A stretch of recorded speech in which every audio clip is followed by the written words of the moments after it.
সুপ্রিয় শিক্ষার্থীবৃন্দ, আসসালামু আলাইকুম। সবাইকে স্বাগত জানাচ্ছি আজকের অনলাইন ক্লাসে। সাথে আছি আমি মোহাম্মদ আবু আশওয়াত মাদানী, প্রভাষক, সমাজবিজ্ঞান বিভাগ, শিমুলবাড়ি বঙ্গবন্ধু ডিগ্রি কলেজ।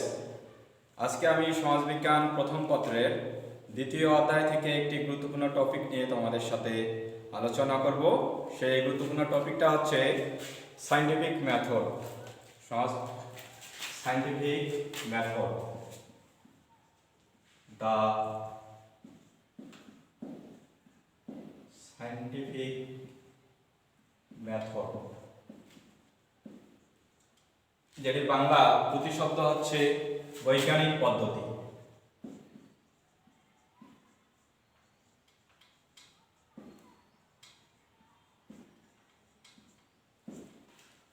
তো বৈজ্ঞানিক পদ্ধতি এই টপিকটা খুবই গুরুত্বপূর্ণ একটা টপিক। এটা সমাজবিজ্ঞানের সাধারণত দ্বিতীয় অধ্যায়ে আলোচিত হয়েছে, সমাজবিজ্ঞান প্রথম পত্রের দ্বিতীয় অধ্যায়ে আলোচিত হয়েছে। তো এটির বৈজ্ঞানিক পদ্ধতির সংজ্ঞা, বৈজ্ঞানিক পদ্ধতির বৈশিষ্ট্য এবং বৈজ্ঞানিক পদ্ধতির স্তরসমূহ নিয়ে আজকে আমি আলোচনা করব। প্রথমে যদি বৈজ্ঞানিক পদ্ধতির সংজ্ঞা আলোচনায় যাই, তো বৈজ্ঞানিক পদ্ধতি হচ্ছে এমন একটা পদ্ধতি, এটা অবশ্যই বিজ্ঞান নির্ভর একটা পদ্ধতি। প্রাকৃতিক বিজ্ঞানের যে মৌলিক পদ্ধতিগুলো, এগুলো সমাজবিজ্ঞানের প্রয়োগের চেষ্টা অনেক বহুকাল থেকেই চলে আসতেছে। সেই প্রেক্ষিতে সমাজবিজ্ঞানের যে গবেষণাগুলো হয়ে থাকে, সেই গবেষণাগুলোতে বিজ্ঞান নির্ভর কিছু পদ্ধতি প্রয়োগ করা হয়। এই পদ্ধতিগুলোকে সাধারণত বৈজ্ঞানিক পদ্ধতি বলা হয়। বৈজ্ঞানিক পদ্ধতি হচ্ছে বিজ্ঞানসম্মত অনুসন্ধানের একটা দক্ষ উপায়। যদি সাধারণভাবে বলি আমরা, যে পদ্ধতিতে সামাজিক এবং প্রাকৃতিক বিজ্ঞানের বিষয়সমূহ বিজ্ঞানীরা ব্যাখ্যা, বর্ণনা ও বিশ্লেষণের মাধ্যমে সাধারণ তত্ত্ব প্রতিষ্ঠা করে থাকেন, সেটাকেই সাধারণত বৈজ্ঞানিক পদ্ধতি বলা হয়ে থাকে। বৈজ্ঞানিক পদ্ধতি সম্পর্কে একটা সবচেয়ে গুরুত্বপূর্ণ সংজ্ঞা প্রদান করেছেন আমেরিকান সমাজবিজ্ঞানী আরটি শেপার্ড। তো তিনি যেটা বলেছেন, RT shepherd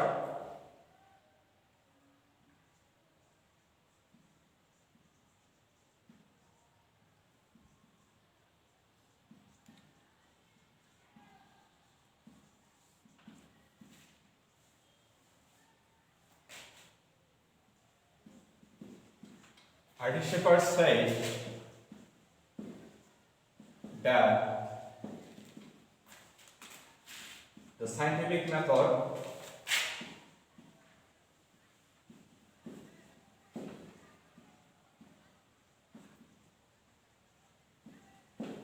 is a systematic, organized series. Artie Shepard said that the scientific method is a systematic, organized series of steps that ensures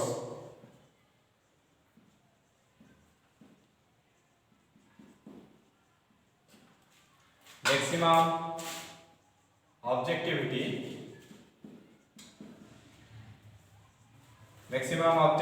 and consistency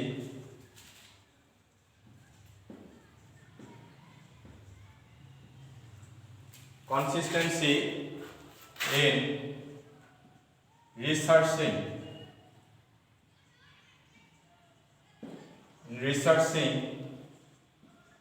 a problem. তো আরটি শেপারের এই ব্যাখ্যার সংজ্ঞাটি যদি আমরা বাংলায় বিশ্লেষণ করি, তাহলে এরকম আসে যে বৈজ্ঞানিক পদ্ধতি হচ্ছে কতগুলো ধাপ, কতগুলো সুসংগঠিত ধাপ, কতগুলো নিয়মতান্ত্রিক সুসংগঠিত ধাপ, যেগুলো সর্বোচ্চ বস্তুনিষ্ঠতা, অবজেক্টিভিটি মানে হচ্ছে বস্তুনিষ্ঠতা, সর্বোচ্চ বস্তুনিষ্ঠতা অ্যান্ড কনসিস্টেন্সি অর্থ হচ্ছে নিয়মতান্ত্রিকতা অথবা ধারাবাহিকতা সুনিশ্চিত করে। কিসের ক্ষেত্রে? রিসার্চিং এ প্রবলেম, একটা সমস্যা অনুসন্ধানের ক্ষেত্রে সর্বোচ্চ বস্তুনিষ্ঠতা এবং ধারাবাহিকতা সুনিশ্চিত করে, ইনশিওর করে একটি সমস্যা রিসার্চিং এর ক্ষেত্রে, অনুসন্ধানের ক্ষেত্রে। সুতরাং এখান থেকে বলা যায় তো বৈজ্ঞানিক পদ্ধতি হচ্ছে সেই পদ্ধতি যে পদ্ধতির মাধ্যমে একটি সমাজবিজ্ঞানের কোনো একটি সমস্যা বা প্রাকৃতিক বিজ্ঞানের কোনো একটি সমস্যা সেখানে সর্বোচ্চ বস্তুনিষ্ঠতা এবং ধারাবাহিকতা কয়েকটি ধাপের মাধ্যমে, সুসংগঠিত ধাপের মাধ্যমে যেটা সুনিশ্চিত করা যায়। এবার আমরা আসবো বৈজ্ঞানিক পদ্ধতির বৈশিষ্ট্য সম্পর্কে। তো বৈজ্ঞানিক পদ্ধতির অনেকগুলো বৈশিষ্ট্য রয়েছে। তো আমাদের একজন বিখ্যাত সমাজবিজ্ঞানী ডেভিস এবং কোসেনজা, দুইজন বিজ্ঞানী ডেভিস এবং কোসেনজা, তারা বৈজ্ঞানিক পদ্ধতির কতগুলো সংজ্ঞা প্রদান করেছেন, সেগুলো যদি আমরা বর্ণনা করি।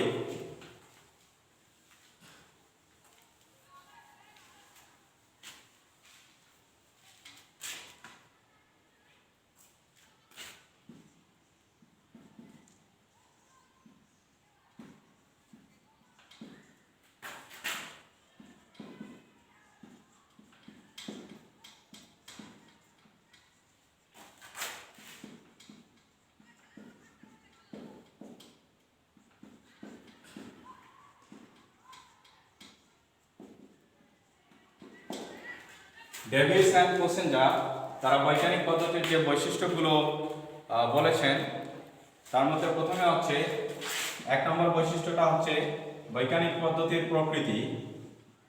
বৈজ্ঞানিক পদ্ধতির প্রকৃতি সূক্ষ্ম ও বিশ্লেষণধর্মী।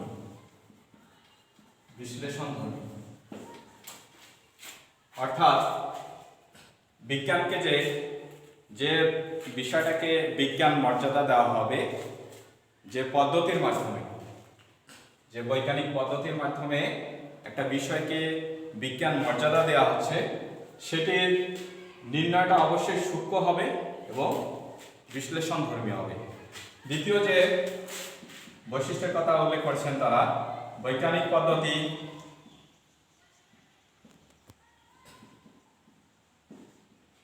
বস্তুনিষ্ঠ।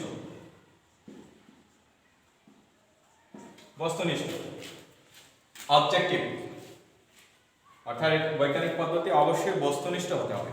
বস্তুনিষ্ঠ বলতে আমরা কোনটাকে বুঝি? বস্তুনিষ্ঠ হচ্ছে যেটার মধ্যে বাস্তবতা রয়েছে, যেটার মধ্যে নিরপেক্ষতা রয়েছে, সেটি হচ্ছে বস্তুনিষ্ঠতা। তো বৈজ্ঞানিক পদ্ধতি এটা বিজ্ঞানকে প্রমাণ করার জন্য বৈজ্ঞানিক পদ্ধতির মধ্যে অবশ্যই বস্তুনিষ্ঠতা থাকে, বস্তুনিষ্ঠ হতে হবে বৈজ্ঞানিক পদ্ধতিকে, না হলে আমরা কোনো বিষয়কে বিজ্ঞান হিসেবে প্রমাণ করতে পারবো না। তৃতীয় যে বিষয়টা তিনি বলেছেন, যে বৈজ্ঞানিক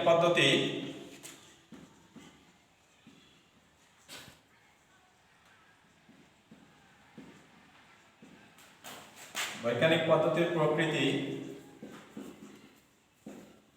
এটা তাত্ত্বিক হবে, তাত্ত্বিক ও প্রত্যয়গত হবে। বৈজ্ঞানিক পদ্ধতির প্রকৃতিটা তাত্ত্বিক এবং প্রত্যয়গত হবে। এটা অবশ্যই থিওরিটিক্যাল হতে হবে। এটার যেমন বাস্তব রূপ থাকতে হবে, সেরকম এটাকে আমরা থিওরি দিয়েও যাতে এটাকে অ্যানালাইজ করতে পারি, সেরকম হতে হবে বৈজ্ঞানিক পদ্ধতি। তো বৈজ্ঞানিক পদ্ধতি হবে, আরো বলেছেন বৈজ্ঞানিক পদ্ধতি হবে, এটি হবে অভিজ্ঞতা ভিত্তিক। এটি হবে অভিজ্ঞতা ভিত্তিক।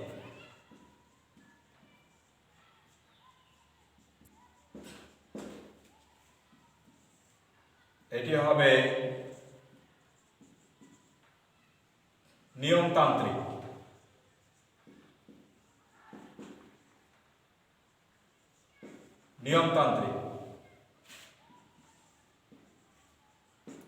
এটি হবে ধারাবাহিক।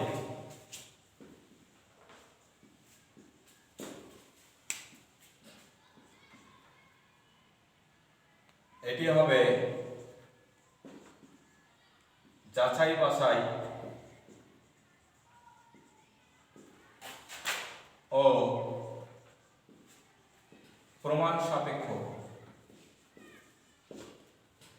তো সুপ্রিয় শিক্ষার্থীবৃন্দ, বৈজ্ঞানিক পদ্ধতির বৈশিষ্ট্য সমূহ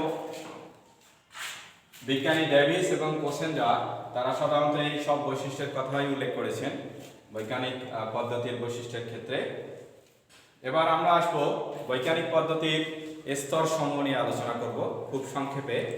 আমরা জানি যে একটা বিষয়কে বৈজ্ঞানিক পদ্ধতির মর্যাদা পেতে গেলে তাকে কতগুলো স্টেপ, কতগুলো ধাপ পার হতে হয়, সেই ধাপগুলো নিয়ে বা স্তরগুলো নিয়ে একটু সংক্ষেপে আলোচনা করি।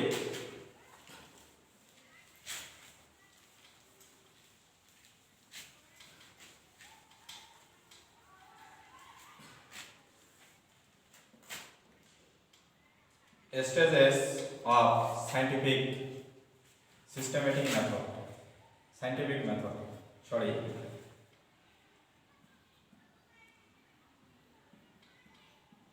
scientific method.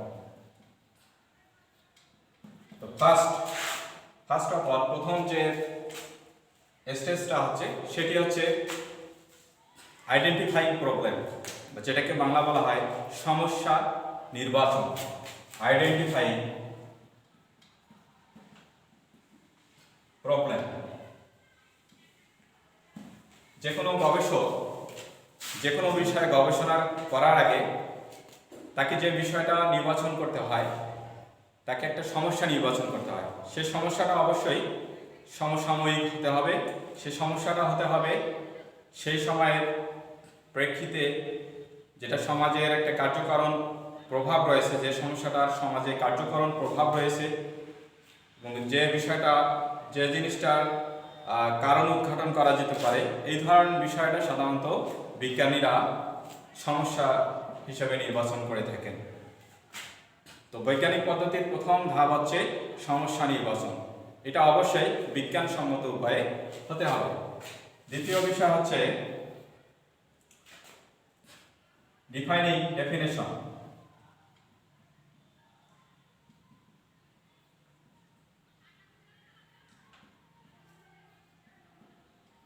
ডিফাইনিং ডেফিনেশন, সংজ্ঞা নির্ধারণ।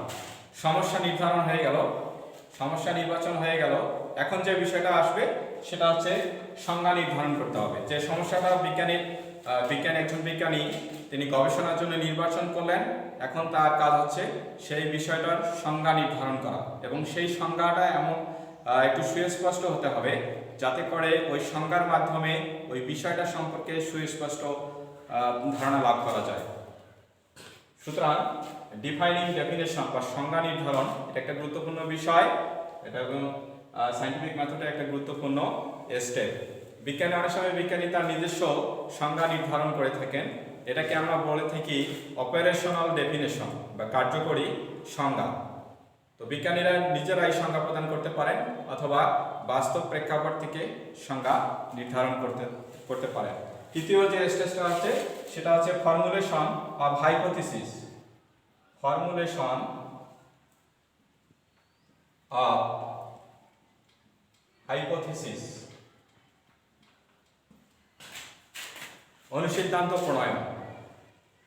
যে কোনো সমস্যা নির্ধারণ করার পরে সেই সমস্যাটা কি, সেই বিষয়ে গবেষণার জন্য একজন বিজ্ঞানীকে হাইপোথিসিস প্রণয়ন করতে হয়। হাইপোথিসিস হচ্ছে দুইটি ধারণা, একটা বিষয় সম্পর্কে দুইটি ধারণা, একটা পজিটিভ ধারণা, একটা নেগেটিভ ধারণা।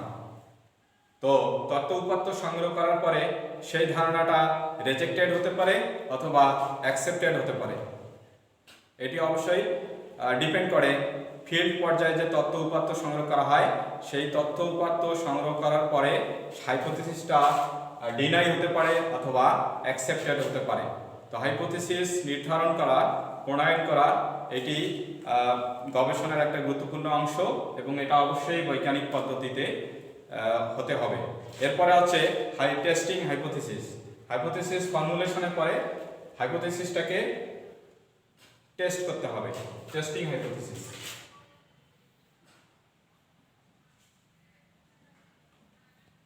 টেস্টিং হাইপোথিসিস অর্থাৎ হাইপোথিসিস যাচাই বাছাই করা। অনুসিদ্ধান্ত যেটা নেওয়া আছে সেটা কতটুকু মতের পক্ষে যাচ্ছে, কতটুকু পজিটিভ হচ্ছে, কতটুকু নেগেটিভ হচ্ছে, বিজ্ঞানীর কতটুকু পজিটিভ হচ্ছে কতটুকু নেগেটিভ হচ্ছে সেটা মাঠ পর্যায়ে তথ্য উপাত্ত সংগ্রহের মাধ্যমে সাধারণত সেটি যাচাই বাছাই করা হয়ে থাকে। তো এটাকে বলা হচ্ছে টেস্টিং হাইপোথিসিস। সর্বশেষ যে স্টেপ সেটি হচ্ছে প্রেডিকশন, ভবিষ্যৎবাণী। প্রেডিকশন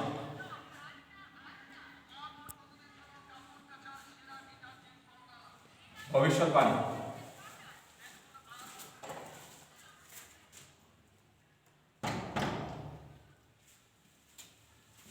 ভবিষ্যৎবাণী অর্থাৎ একটা গবেষণা করার পরে হাইপোথিসিস টেস্ট হওয়ার পরে যখন গবেষণাটা চূড়ান্ত পর্যায়ে যায়, গবেষণার হাইপোথিসিসটা যখন অ্যাকসেপ্টেড হয়, তখন বিজ্ঞানী তিনি একটা প্রেডিকশন করতে পারেন, ভবিষ্যৎ ওই বিষয়ের উপরে ভবিষ্যৎবাণী দিতে পারেন। যদিও এই ভবিষ্যৎবাণী যে সবসময় চিরস্থায়ী নয়, দেখা যাচ্ছে যে কয়েক যুগ পরে বা কয়েকশো বছর পরে এই ভবিষ্যৎবাণী পরিবর্তিত হতে পারে, তারপরেও এটি সায়েন্টিফিক মেথডের একটি স্টেজ। সুতরাং শিক্ষার্থীরা, আজকে আমরা যে বিষয়গুলো শিখলাম, প্রথমত হচ্ছে সায়েন্টিফিক মেথড কি, সায়েন্টিফিক মেথডের সংজ্ঞা। দ্বিতীয়ত আমরা শিখলাম সায়েন্টিফিক মেথডের ক্যারেক্টারিস্টিক্স বা সায়েন্টিফিক মেথডের বৈশিষ্ট্য। এবং থার্ডলি আমরা সেটা নিয়ে আলোচনা করেছি stages of scientific method, scientific মেথডের ধাপসমূহ। তো এই সায়েন্টিফিক মেথড হচ্ছে সমাজবিজ্ঞানের ক্ষেত্রে খুবই একটা গুরুত্বপূর্ণ বিষয়। সায়েন্টিফিক মেথড যতদিন সমাজবিজ্ঞানে যত বেশি অ্যাপ্লাই করা হবে, সমাজবিজ্ঞানের জ্ঞানটা তত বেশি সমৃদ্ধ হবে। তো সুপ্রিয় শিক্ষার্থীবৃন্দ, আশা করি তোমরা আজকের লেকচার থেকে অনেক উপকৃত হবে। পরবর্তীতে আরও অন্য কোনো টপিক নিয়ে আমি তোমাদের সামনে আবারও অনলাইন ক্লাসে হাজির হব। সে পর্যন্ত তোমরা সুস্থ থাকো, সুন্দর থাকো এবং নিরাপদে থাকো, ভালো থাকো। আল্লাহ হাফেজ।